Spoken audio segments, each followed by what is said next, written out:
Welcome friends to the course Essentials of Midjourney. Be ready for the future.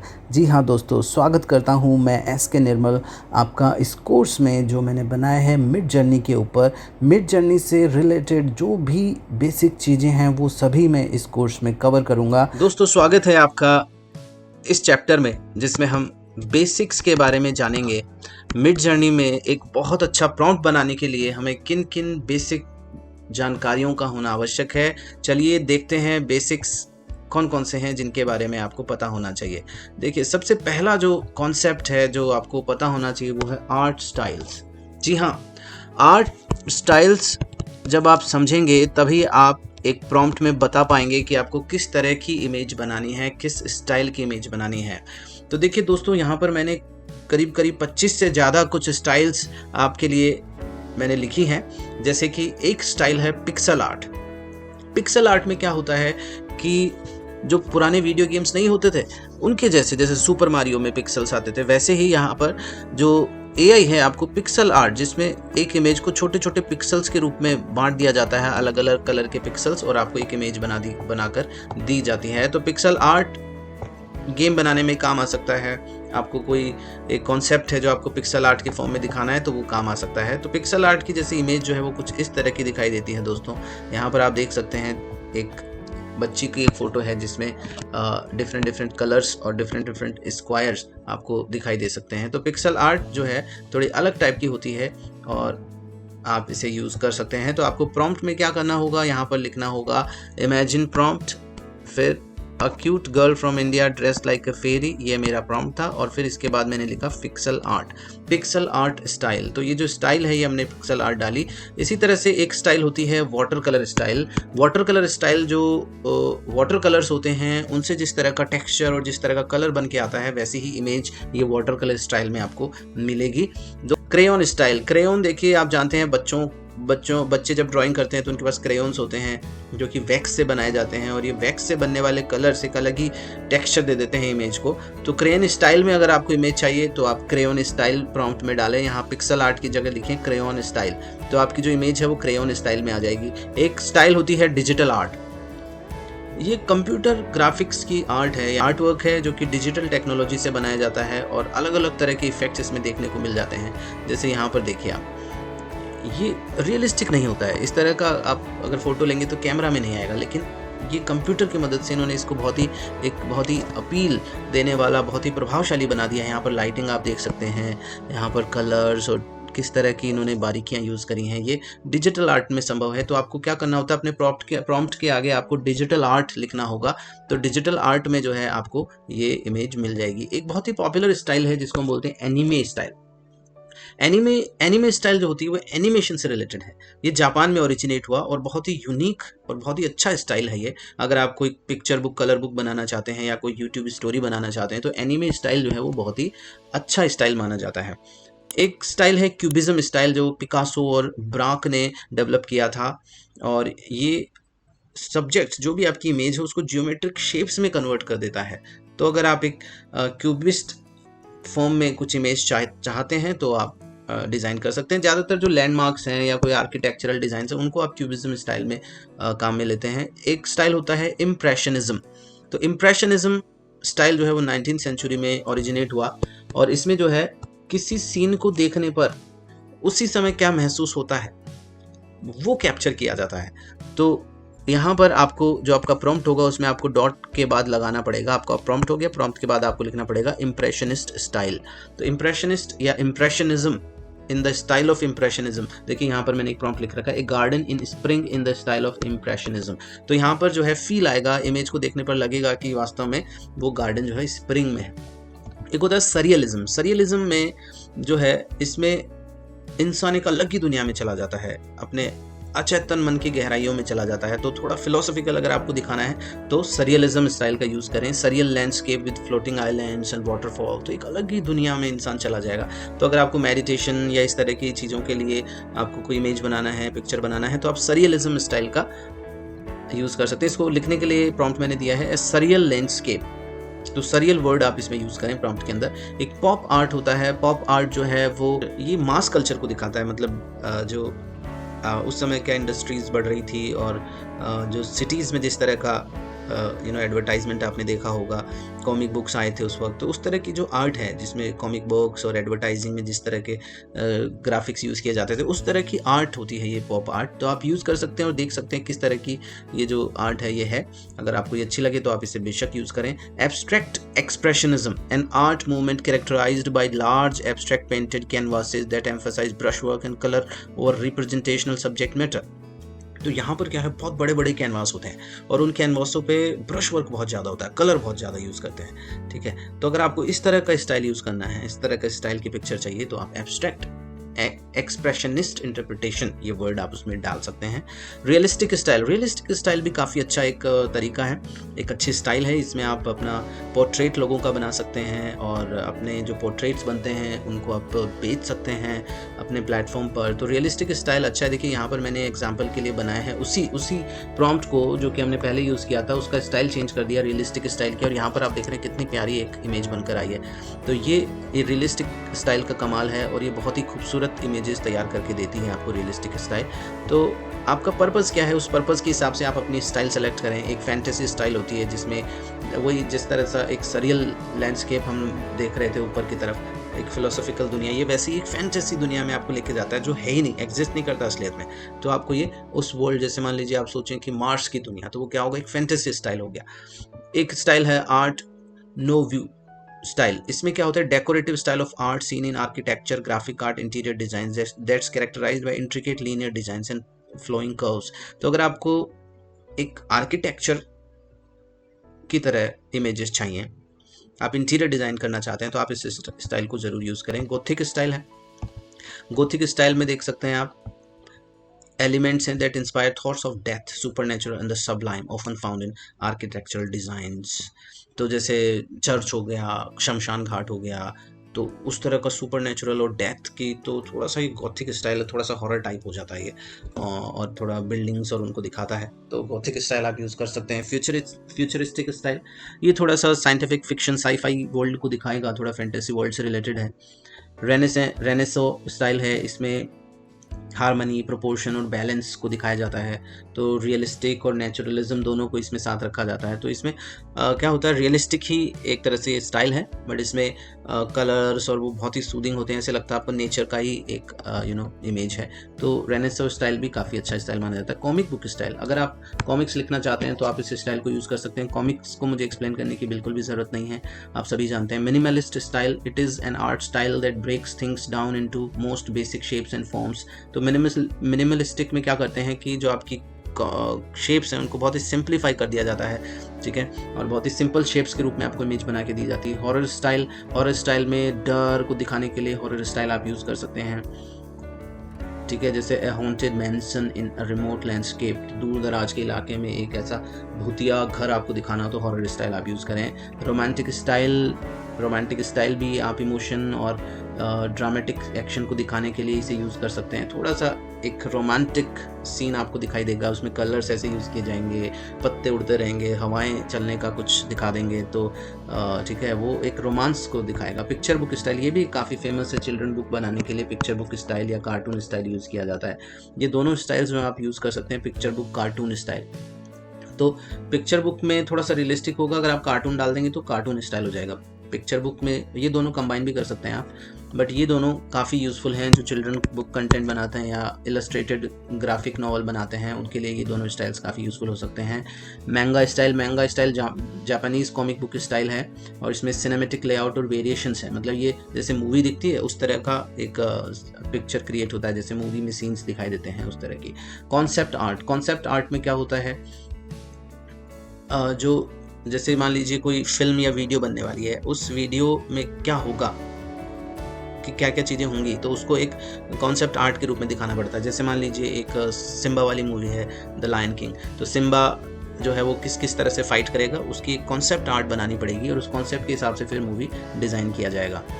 Stencil art style, art work created by applying pigment to a surface over intermediate object with design gaps creating desired image. So stencil एक art जो है वो आप बना सकते हैं using mid journey. आप बना के देखें ये किस तरह की दिखती है, मैंने इसे नहीं देखा है। Propaganda art style, a type of art use to promote और कम्युनिकेट अ पॉलिटिकल मैसेज और आइडियोलॉजी। तो अगर आप किसी पॉलिटिकल पार्टी से हैं और आप उसके सोशल मीडिया हैंडल करते हैं तो आप इस आर्ट स्टाइल का यूज़ कर सकते हैं। Psychedelic art style characterized by bright colours and complex patterns, this style tries to replicate और enhance the visual perceptions experience during altered state of consciousness, a cosmic scene in psychedelic art. Psychedelic जो है वो बहुत ही complex pattern और bright colours दिखाता है और विजुअल परसेप्शंस, जैसे आप कभी अपना आंख बंद करेंगे और दबाएंगे तो आपको लगेगा कि अलग अलग कलर्स दिखाई दे रहे हैं, तो वो साइकेडेलिक आर्ट होता है। तो आपको अगर मेडिटेशन के लिए कोई इमेजेस बनानी है तो साइकेडेलिक आर्ट स्टाइल यूज़ कर सकते हैं। ग्राफिटी स्टाइल जो है वो स्ट्रीट कल्चर से बना है और इसमें spray paint, vibrant colours, unique typography इसमें यूज़ होती है। तो ग्राफिटी स्टाइल जो आप यूज़ करें और बनाए इमेजेस, देखें कि किस तरह की इमेजेस बनती हैं। तो यहाँ पर देखिए मैंने कुछ स्टाइल्स को कंपेयर किया हुआ है और उनका किस तरह से प्रॉम्प्ट में बदलाव करने हैं वो भी मैंने आपको बताया है। पिक्चर बुक स्टाइल में देखिए यही इमेज इसी प्रॉम्प्ट के साथ कुछ इस तरह की बन जाती है। तो पिक्चर बुक में इस तरह की इमेज बन जाएगी उसी प्रॉम्प्ट के साथ। अगर आप प्रॉम्प्ट लगाते हैं डिजिटल रियलिस्टिक तो रियलिस्टिक में कुछ इस तरह की इमेज बन जाएगी, और अगर आप लगाते हैं डिजिटल आर्ट तो डिजिटल आर्ट में कुछ इस तरह की इमेज बनती है। ठीक है, ये मैंने मिडजर्नी से ही बनाए हैं। और अगर आप पिक्सल आर्ट लगाते हैं तो पिक्सल आर्ट में कुछ इस तरह की बनती है। तो आपने देखा दोस्तों कि जो आपकी स्टाइल है वो बहुत बड़ा रोल प्ले करती है। किस तरह की इमेज आपको चाहिए, आपका पर्पस क्या है, आप उसे एक नोवेल में डालना चाहते हैं, आप उसे स्टोरी बुक में डालना चाहते हैं, उसे कॉन्सेप्ट आर्ट बनाना चाहते हैं, एक वीडियो की स्टोरी दिखाना चाहते हैं, या आप कोई एब्स्ट्रैक्ट यानी रियलिस्टिक कोई लैंडस्केप ड्रॉ करना चाहते हैं, पोर्ट्रेट बनाना चाहते हैं। आपका जो भी ऑब्जेक्टिव हो उसके हिसाब से आप अपनी स्टाइल सेलेक्ट करें। हो सकता है आपको ये स्टाइल्स यहाँ लिखने से पता न चले, तो आप क्या कर सकते हैं, आपको जो भी स्टाइल चाहिए इनमें से पिक करें और सबको एक एक बार देखें कि वो किस तरह की इमेज बनाता है, फिर आप उसको सेलेक्ट कर सकते हैं। और आप ये भी कर सकते हैं, गूगल में सर्च कर सकते हैं वाटर कलर स्टाइल, फिर वो आपको बता देगा किस तरह की इमेजेस वाटर कलर स्टाइल में आती हैं। चलिए, ये हमने देखा कि आर्ट स्टाइल्स एआई के लिए कौन कौन से होते हैं और आपको कौन से यूज़ करने हैं। अब चलिए देखते हैं कि अगला कॉन्सेप्ट क्या है मिडजर्नी में। देखिए, मिडजर्नी में हमने देखा आर्ट स्टाइल डालने के बाद अब हमें एक चीज़ और करनी पड़ेगी, और वो क्या है, हमें बताना पड़ेगा कि जो आप इमेज बनाएंगे यानी मिडजर्नी जो इमेज बनाएगा वो किस वर्जन से बनाएगा, किस लेवल के सॉफ्टवेयर को यूज़ करेगा। तो यहाँ पर देखिए मिडजर्नी के बहुत सारे वर्जन्स अवेलेबल हैं, एडवांसमेंट्स अवेलेबल हैं, लाइक मिडजर्नी 1, 2, 3, 4, 5.1 एंड निजी। तो यहाँ पर देखिए सबसे जो फेमस है वो 5.1 है, क्योंकि ये लेटेस्ट है और सबसे पावरफुल है। इसके अलावा निजी 5 जो है वो भी है, लेकिन वो बहुत ही स्पेसिफिक यूज़ के लिए काम आता है। तो यहाँ पर देखिए मैंने इसके बारे में लिखा भी है कि जो मिडजर्नी वर्जन 5.1 है वो इम्प्रूव्ड यूज़र एक्सपीरियंस देता है, और इसमें एक रॉ मोड जो है वो अवेलेबल है। ठीक है, उसमें ग्रेटर कस्टमाइजेशन और फ्लेक्सिबिलिटी है, यानी कि आप उसमें काफ़ी चीज़ें अपने हिसाब से चेंज कर सकते हैं। एनहेंस्ड कोहेरेंस है, यानी कि कंसिस्टेंसी इसमें आपको ज़्यादा मिलेगी, एक्यूरेसी ज़्यादा होगी, उसमें बॉर्डर्स और टेक्स्ट आर्टिफैक्ट्स नहीं आएंगे। पहले क्या होता था, जो वर्जन 4 और 5 था उसके अंदर क्या होता था, टेक्स्ट आ जाते थे उसके अंदर जो आपकी इमेज बनती थी, तो वो आर्टिफैक्ट अब इसमें नहीं है, शार्पर इमेज क्वालिटी हो गई है। जो दूसरे वर्जन से उसमें निजी 5 है, वर्जन 5, वर्जन 4। निजी जो है वो बहुत ही स्पेशल एक फीचर है मिडजर्नी का, और ये किसके लिए बनाया गया है, एनिमे स्टाइल इमेजेस के लिए, यानी एनिमेशन स्टाइल। तो जो लोग एनिमेशन का काम करते हैं, जो एनिमेटर्स हैं, उनके लिए ये मोड बहुत उपयोगी हो सकता है।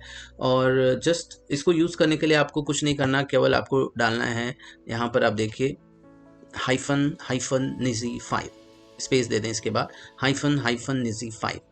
तो ये आप जब लिखेंगे अपने प्रॉम्प्ट के बाद तो कुछ इस तरह की इमेज बनकर आएगी। आप देख सकते हैं कि ये किस तरह से इसने इमेज को चेंज कर दिया है। दिस इज द मैजिक, ये एक मैजिक है। आप देख सकते हैं निजी एक बहुत ही अच्छा मॉडल है, जो लोग एनिमेटर्स हैं वो इस प्रॉम्प्ट को यूज़ कर सकते हैं। इस प्रॉम्प्ट में आपको कोई भी प्रॉम्प्ट आप लगाएं उसके आगे आपको लगाना पड़ेगा हाइफन निजी स्पेस 5, तो उससे आपको एक एनिमे स्टाइल में आपको मिल जाएगी। So when used, Niji mode can create visually striking and appealing anime style images. The images produced with Niji mode can often showcase action, dynamic poses, attention to character detail, reflecting the high energy narratives and intricate artistry commonly found in anime. तो आप देख सकते हैं कि animation में जो जो styles use होती हैं वो आप निजी बोर्ड में करवा सकते हैं। देखिए यहाँ पर मैंने कुछ कंपैरिजन के लिए कुछ इमेजेस बनाई हैं। ये वो प्रॉम्प्ट है जो हमने इनिशियली यूज़ किया था, उसमें इस तरह की इमेज बनी। एक्चुअली जब आप कोई वर्जन नहीं देते हैं तो लेटेस्ट वर्जन को ही लेता है, इसलिए ये पिक्चर काफ़ी अच्छी है। यहाँ पर मैंने वर्जन 4 दिया तो यहाँ पर देख सकते हैं डिटेल्स काफ़ी कम है, यहाँ बैकग्राउंड में बहुत ही कम डिटेल है, ठीक है, और इतना अपीलिंग नहीं है। लेकिन जैसे आप वर्जन 5 यूज़ करते हैं, देखिए काफ़ी अपीलिंग हो गया है, बैकग्राउंड भी काफ़ी अपीलिंग है, पीछे एक रिवर दे दी है और ड्रेसिंग भी बहुत अच्छी कर दी है, बालों का स्टाइल बहुत अच्छा है। सो ये जो डिटेल्स हैं ये इस वर्जन 5.1 में आती हैं। तो दोस्तों आपको अगर एक अच्छा प्रॉम्प्ट बनाना है तो प्रॉम्प्ट के बाद में उसका वर्जन कौन सा यूज़ करना है वो ज़रूर लिखें। और जो सबसे कॉमनली यूज्ड हैं, एक तो 5.1 है और एक है निजी 5। तो इनको यूज़ करने के लिए आपको सिंपली -V 5.1 लिखना है, दूसरे वाले के लिए -निजी स्पेस 5 लिखना है। तो दोस्तों इस तरह से आप अपने प्रॉम्प्ट को और अच्छा बना सकते हैं। चलिए आगे देखते हैं कि जो आपका प्रॉम्प्ट है वो और कैसे अच्छा बन सकता है। देखिए इमेज बनाने के लिए 2 चीज़ें और इम्पॉर्टेंट हैं, कैमरा एंगल्स और फोकल लेंथ। फोकल लेंथ जो है वो आपको डेप्थ दिखाता है, कितनी डेप्थ में आपको दिखाना है इमेज में, कितना चौड़ा लेना है, यानी आज कितना बैकग्राउंड कवर करना है, वो सब इस एंगल पे डिपेंड करता है। और दूर से फ़ोटो लेनी है, पास से फ़ोटो लेनी है। कैमरा एंगल जो होगा वो कैमरा एंगल दिखाएगा कि किस एंगल, यानी ऊपर से फ़ोटो लेनी है, सर के ऊपर से, या बॉटम से फ़ोटो लेनी है, साइड से फ़ोटो लेनी है, फेस टू फेस फ़ोटो लेनी है, शोल्डर लेवल पे लेनी है। तो ये जो कैमरा एंगल्स है ये भी आपको आप इसमें अपने प्रॉम्प्ट में बता सकते हैं। जैसे आई लेवल है, आई लेवल क्या करेगा, अपनी जो आँख का जो लेवल है उस लेवल पे कैमरे को रखेगा। तो ये दुनिया को हम जिस नज़र से देखते हैं ठीक वैसा ही आपको ये कैमरा दिखाएगा। High angle, the camera is positioned above the subject looking down. This angle can make the subject look vulnerable, insignificant. यानी कहने का मतलब आपका जो कैमरा है वो जस्ट सर के ऊपर जाएगा और नीचे की तरफ देखेगा। लो एंगल में क्या होगा, below the subject looking up. तो इसमें क्या होगा, सब्जेक्ट डोमिनेंट दिखाई देता है, इंपॉर्टेंट और थ्रेटनिंग दिखाई देता है। तो अगर आपको किसी चीज़ को इंपॉर्टेंट दिखाना हो, डोमिनेंट दिखाना हो तो एंगल लो रखें। तो अपने प्रॉम्प्ट में आप लिख दें low angle. Dutch angle, camera is tilted to one side. Over the shoulder के ऊपर रखा जाएगा, बिहाइंड द सब्जेक्ट शोल्डर। तो जब वो किसी से बात कर रहा हो, कन्वर्सेशन में हो, तो ये ओवर द शोल्डर यूज़ किया जाता है। बर्ड्स आई सब्जेक्ट के ऊपर रहता है, तो टॉप डाउन तो जो ऊपर से जो दिखता है आसपास का जो एनवायरनमेंट है वो सब इसमें दिख जाएगा। Worm's eye, the camera is position at ground level looking up at the subject. This angle can add drama and make the subject appear larger than life. तो इसमें क्या होता है, ग्राउंड लेवल पे रखा जाता है और looking up at the subject. तो ग्राउंड पे रख के और सब्जेक्ट यानी जिसकी भी फोटो ले रहे हैं उसकी तरफ आप कैमरा घुमा दें। ये जो कैमरा एंगल होता है वर्म्स आई होता है। ये जो भी आपको एंगल यूज़ करना है वो जस्ट आप अपने प्रॉम्प्ट में लिख दें तो आपको उस हिसाब से इमेज मिल जाएगी। तो आप इनको फिर से पढ़ें और देखें कि आपको किस तरह का एंगल लेना है, और प्रैक्टिस के साथ आप बहुत अच्छे से समझ जाएंगे। फोकल लेंथ जैसे ज़्यादा नहीं है, फोकल लेंथ जैसे वाइड एंगल में क्या होगा, शॉर्ट फोकल लेंथ होती है और वाइडर फील्ड ऑफ व्यू हो जाता है।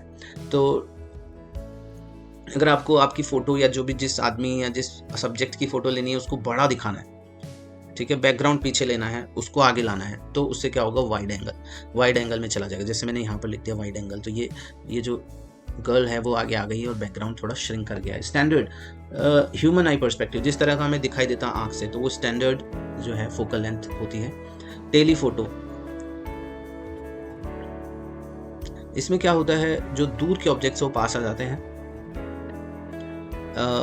They tend to compress space and flatten depth, making the subject and background appear closer together, ideal for portraits, sports और wildlife photography। इसमें क्या होता है, वाइल्ड लाइफ फोटोग्राफी की, जैसे मान लीजिए आपको एक हवा में उड़ता हुआ पक्षी दिखाना है, तो उसके लिए आप वाइड एंगल यूज़ ना करें, ठीक है। आप एक बैकग्राउंड दूर का रखेंगे, उसमें दूर ही वो रहेगा, लेकिन वो दोनों पास आ जाएंगे। तो इसलिए टेलीफोटो जो फोकल लेंथ है वो आप यूज़ करें जब आपको वाइल्ड किसी इस तरह की फोटोग्राफी या इमेज बनवानी हो। सुपर टेलीफोटो, इसमें extremely distant subjects and are primarily used for wild life, sports and astrophotography. Changing camera angles and focal length can dramatically change the story you are trying to tell with your image. तो इस तरह से आप अपनी focal length और camera angles को अपने prompt में मेंशन कर दें तो आपको उसके हिसाब से इमेज में चेंजेस मिल जाएंगे। तो आप इन्हें फिर से पढ़ें, वीडियो पॉज करें, इनको पढ़ें और सोचें कि आपको किस तरह का आपको इमेज चाहिए। एक और इम्पॉर्टेंट टॉपिक है इस AI जनरेशन में, वो है आस्पेक्ट रेशियो। आस्पेक्ट रेशियो होता है आपका जो ऑब्जेक्ट, जो इमेज होगा, उस इमेज की विड्थ और हाइट का रेशियो क्या है, ठीक है। साइज और आस्पेक्ट रेशियो दोनों अलग अलग होते हैं। जो आस्पेक्ट रेशियो है वो प्रोपोर्शनल रिलेशनशिप है इमेज की विड्थ और हाइट, यानी उनका रेशियो है एक तरह से। It doesn't refer to the specific measurement of image. For example, आपने एक इमेज बनाई, 8 बाई 10 इंच की इमेज बनाई, अब इसका आस्पेक्ट रेशियो क्या होगा, इन दोनों का रेशियो, ठीक है। लेकिन जो साइज, एक्चुअल साइज होगी, वो होगी 8 बाई 10। अब हो सकता है अगर आप जैसे मान लीजिए 16 बाई 20 की इमेज आप बनाना चाहते हैं, आस्पेक्ट रेशियो तो वही रहेगा 8 बाई 10, बट इमेज साइज आपको चाहिए 16 बाई 20, तो आस्पेक्ट रेशियो नहीं बदलेगा, बट आपकी इमेज साइज बदल गई है। तो इमेज साइज और आस्पेक्ट रेशियो दोनों अलग अलग चीज़ें हैं। फॉर एग्जाम्पल, ये मान लीजिए कोई एक इमेज है।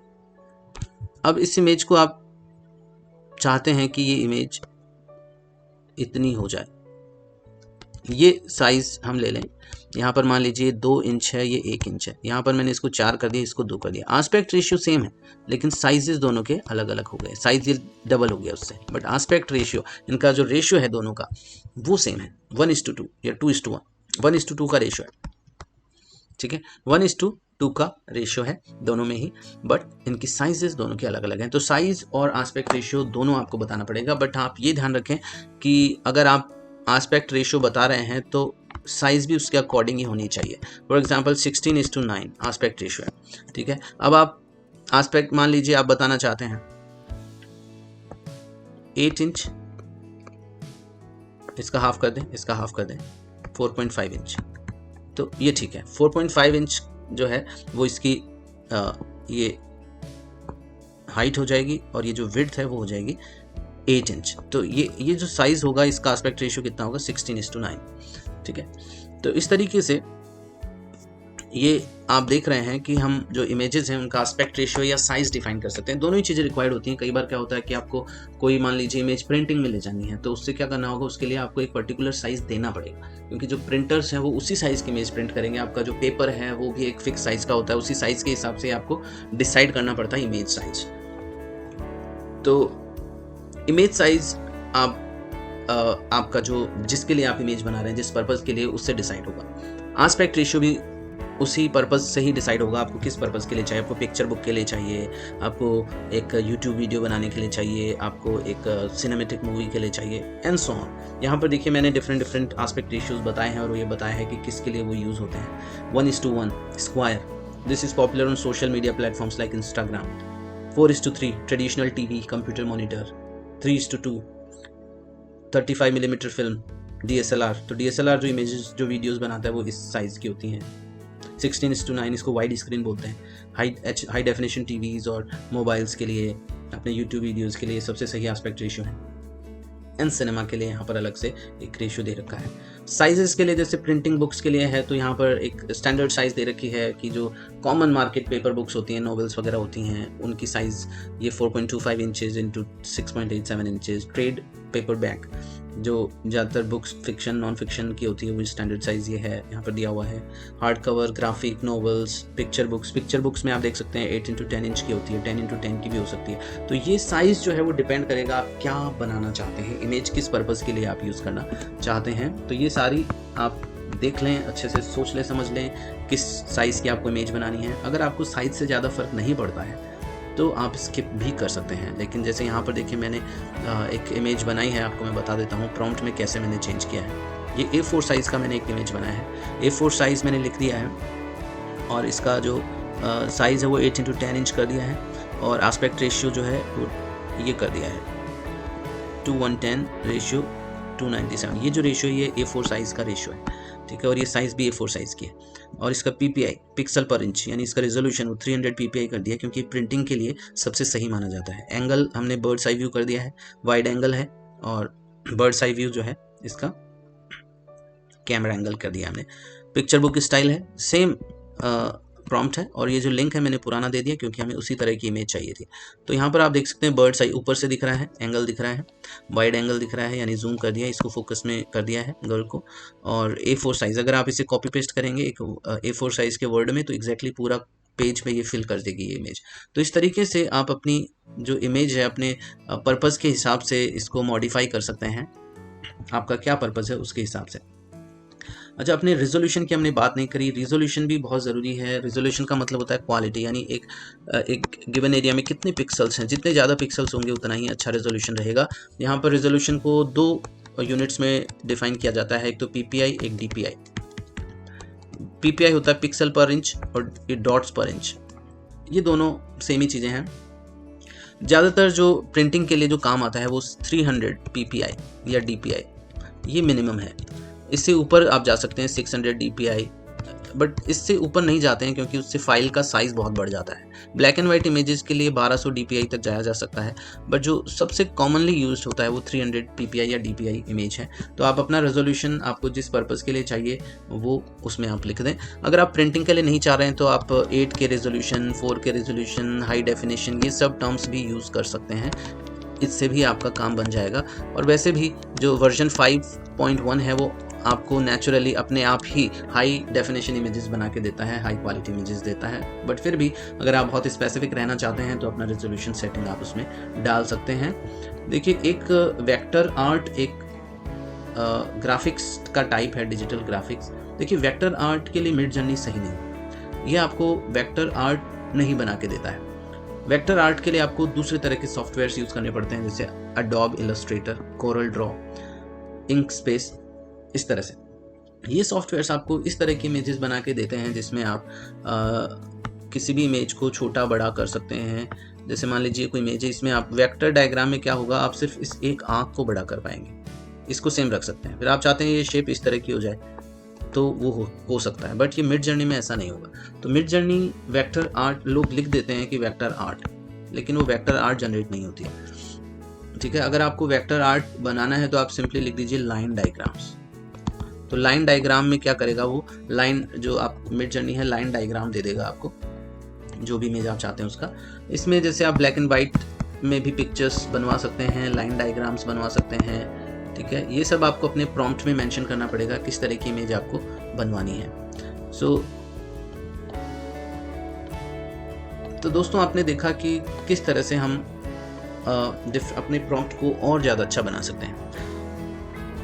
चलिए अब देखते हैं कि हम किस तरह से मिड जर्नी में फ़ोटोज़ की क्वालिटी, स्टाइल और वेरिएशंस को कंट्रोल कर सकते हैं। देखिए, बहुत सारे प्रॉम्प्ट्स में लोग यूज़ करते हैं -C, -Q, -S। तो ये आपको प्रॉम्प्ट्स में दिखाई देंगे। इनका मतलब क्या है? देखिए, C stands for chaos, Q stands for quality and S stands for stylise. Yes, देखिए, मिड जर्नी का जो सॉफ्टवेयर है उसमें ये कोड वर्ड्स हैं, ठीक है। ये कोड है बेसिकली। जब आप अपने प्रॉम्प्ट के आगे ये लिख देते हैं, इसका मतलब आप chaos को डिनोट कर रहे हैं। और chaos जो है वो आपका 0 से 100 तक जा सकता है। अगर आप 0 chaos देंगे तो जब ये इमेज बनाएगा मिड जर्नी, 4 इमेज ला कर देता है। यहाँ पर आप देख सकते हैं कि जब आप chaos 100 रखते हैं, यहाँ पर देखिए सेम चीज़ है, वही प्रॉम्प्ट हम लेकर आ रहे हैं वहाँ से। ये बाकी सब चीज़ें सेम है, केवल हमने C चेंज कर दिया। तो यहाँ पर देखिए 4 जो ग्रिड बनेगा 4 इमेजेस का, उसमें अलग अलग टाइप की, बिल्कुल कोई रिलेशन ही नहीं है यहाँ पर इस ग्रिड्स में। यहाँ तो वेरिएशन बहुत ही ज़्यादा आ गया। यहाँ पर देखिए C 0 कर दिया है मैंने, तो इनमें सिमिलरिटी काफ़ी ज़्यादा है, ठीक है। ऑलमोस्ट काफ़ी सिमिलर हैं ये इमेजेस। तो जो chaos है बेसिकली आपकी इमेज में वेरिएशंस लेकर आता है। जैसे chaos, the chaos parameter determines the variation in the initial image grids. Higher chaos values yield more unexpected and unusual results in comparisons. ये आप देख सकते हैं, ठीक है। चलिए चलते हैं स्टाइलाइज। स्टाइलाइज जो होती है, इसमें क्या होता है, the stylized parameter influences the degree of artistic training applied to the image. Style कितनी ज़्यादा है, स्टाइल जो होती है वो 0 से 1000 तक जा सकती है। तो अगर आप S की वैल्यू 1000 डाल देंगे तो क्या होगा कि उसमें बहुत ज़्यादा डिटेल्स, इसमें आर्टिस्टिक डिटेल्स आ जाएंगी। जैसे कि यहाँ पर आप देखिए, यहाँ मैंने स्टाइल 0 लिखा है, ये देखिए स्टाइल 0, और इस इमेज में मैंने स्टाइल को 500 कर दिया है। अगर आप दोनों में देखेंगे तो कौन सी ज़्यादा स्टाइलिश लग रही है? Obviously the upper one. इसमें देखिए हेयर का स्टाइल देखिए चेंज हो गया। यहाँ पर आप बैकग्राउंड में देख सकते हैं काफ़ी स्टाइल्स है, काफ़ी डिटेल्स हैं। यहाँ पर बैकग्राउंड में ज़्यादा डिटेल्स नहीं है, ठीक है। तो इस तरीके से स्टाइल चेंज करने पर, स्टाइल का वैल्यू चेंज करने पर आपको बैकग्राउंड या जो सब्जेक्ट है उसमें आपको ज़्यादा डिटेल्स मिलेंगे, ठीक है। ठीक है। अब ये आपके ऊपर डिपेंड करता है आपका पर्पस क्या है। अगर आपको हाईली डिटेल्ड और बहुत सारा इसमें वेरिएशंस चाहिए एक ही इमेज के अंदर, तो आप स्टाइल जो फैक्टर है, पैरामीटर है, उसकी जो है वैल्यू बढ़ा सकते हो। क्वालिटी पैरामीटर जो है वो इसमें ये बताता है कि कितना टाइम दिया जाएगा इमेज बनाने में। हाई क्वालिटी सेटिंग करोगे तो आपको ज़्यादा टाइम लगेगा इमेज बनने में, प्रोसेसिंग टाइम ज़्यादा होगा और डिटेल्स भी ज़्यादा आएंगे, ठीक है। तो डिफ़ॉल्ट इसका जो वैल्यू होता है वो 1 होता है, ठीक है। इसमें ज़्यादा रेंज नहीं है हमारे पास, 0.5 to 1। तो 0.5 देंगे तो आपको जल्दी इमेज बन जाएगा, रिस्पॉन्स फास्ट हो जाएगी, बट इसकी जो डिटेल्स हैं वो कम होगी। तो हाई डिटेल है मतलब आपको 1 डालना पड़ेगा, क्यों, तो ऑटोमेटिकली बाय डिफ़ॉल्ट भी ये 1 ही लेता है। तो इसमें आप ज़्यादा चेंज नहीं करेंगे तब भी चलेगा, ठीक है। बट हाँ, स्टाइल में आप डेफिनेटली चेंज करें। अगर आपको लगता है कि आपको ज़्यादा डिटेल्स चाहिए तो you can add the value of style more than 100। तो डिफ़ॉल्ट वैल्यू जो होती है वो 100 होती है, आप 100 से ऊपर जा सकते हैं। कैओस का वैल्यू 0 रखा जाता है डिफ़ॉल्ट में, आप 100 तक जा सकते हो, बट 100 तक आप तभी जाइए जब आपको बहुत ही अलग टाइप की इमेजेस आपको बनानी है। ये कुछ इंपॉर्टेंट पैरामीटर्स हैं जो मिडजर्नी में काम आते हैं। तो दोस्तों आपने देखा कि हमने एक सिंपल प्रॉम्प्ट बनाया। दोस्तों आपने देखा हमने पहले एक सिंपल प्रॉम्प्ट बनाया और उस सिंपल प्रॉम्प्ट को आगे कैसे इम्प्रूव करते हैं, उसमें कैसे और डिटेल्स डाल सकते हैं, कौन सी साइजेस होंगी, क्या एस्पेक्ट रेशियो रखा जाएगा, कितनी क्वालिटी रखी जाएगी, एंगल क्या होगा कैमरा का, ठीक है, और एस्पेक्ट रेशियो, वर्जन कौन सा यूज़ करना है, स्टाइल, सारी चीज़ें हमने इसमें डाली, क्वालिटी, कैओस। और इस तरीके से हमने देखा कि एक अच्छा प्रॉम्प्ट बनाने के लिए क्या निकल कर आता है हमारे सामने आता है prompt should be clear and concise. आपका जो प्रॉम्प्ट है वो क्लियर होना चाहिए और हर एक चीज़ छोटे छोटे टुकड़ों में बटी हुई होनी चाहिए, ताकि मॉडल को पता चल जाए कि ये सारी चीज़ें हमें उसमें डालनी है। तो इससे आप स्पेस या कॉमा या डबल कॉलन से इसको सेपरेट कर सकते हैं। और जो आपका प्रॉम्प्ट है वो बताना चाहिए, प्रॉम्प्ट पूरी तरह से शब्द सही यूज़ करें। अगर आपको नहीं पता है कि कौन से शब्द यूज़ होंगे तो आप क्या करें, आप /describe मिडजर्नी के जो आपका मैसेज बॉक्स है उसमें /describe टाइप करें और अपना इमेज एक अपलोड कर दें, तो वो इमेज को रीड करके बताएगा कि प्रॉम्प्ट कैसे बनाना है। तो प्रॉम्प्ट बनाने के तरीके भी आप मिडजर्नी से सीख सकते हैं दोस्तों। तो इसलिए आपका प्रॉम्प्ट जो है वो क्लियर होना चाहिए और जो डिटेल्स आप उसमें चाहते हैं वो सारी चीज़ें उसमें आप बताएं। मैंने एक दूसरा वीडियो बनाया है जिसमें बताया है किस तरह से आप कंसिस्टेंट इमेजेस, एक जैसी इमेजेस बना सकते हैं अपनी स्टोरीज़ के लिए। साथ में आप अपना स्टाइल मेंशन करें, स्टाइल का वैल्यू मेंशन करें, वर्जन कौन सा यूज़ करना, एस्पेक्ट रेशियो, साइज़, रेजोल्यूशन, ये सब आप उसमें बताएं। तो इस तरीके से इन सब बातों को ध्यान में रखकर आप बहुत अच्छे प्रॉम्प्ट्स बना सकते हैं और एक कमर्शियल वैल्यू के इमेजेस बना सकते हैं। देखिए इन इमेजेस को आप कमर्शियली यूज़ कर सकते हैं और आप पैसा भी कमा सकते हैं। So thank you friends for paying attention to my lecture. Thank you. उम्मीद है दोस्तों आपको ये कोर्स, इसका कंटेंट आपको पसंद आ रहा है और आपके लिए बहुत उपयोगी साबित हो रहा है। इसी उम्मीद के साथ मैं लगा हुआ हूँ आपके लिए कुछ और नए लेक्चर्स, नए और सेशंस लाने के लिए। दोस्तों अगर आप मुझे लाइक करेंगे, सब्सक्राइब करेंगे और प्रमोट करेंगे तो बिल्कुल मैं और मोटिवेट होऊंगा और बहुत ही अच्छे और बेहतरीन कोर्स आपके लिए बना कर लेके आऊँगा। Thank you friends, thank you for joining.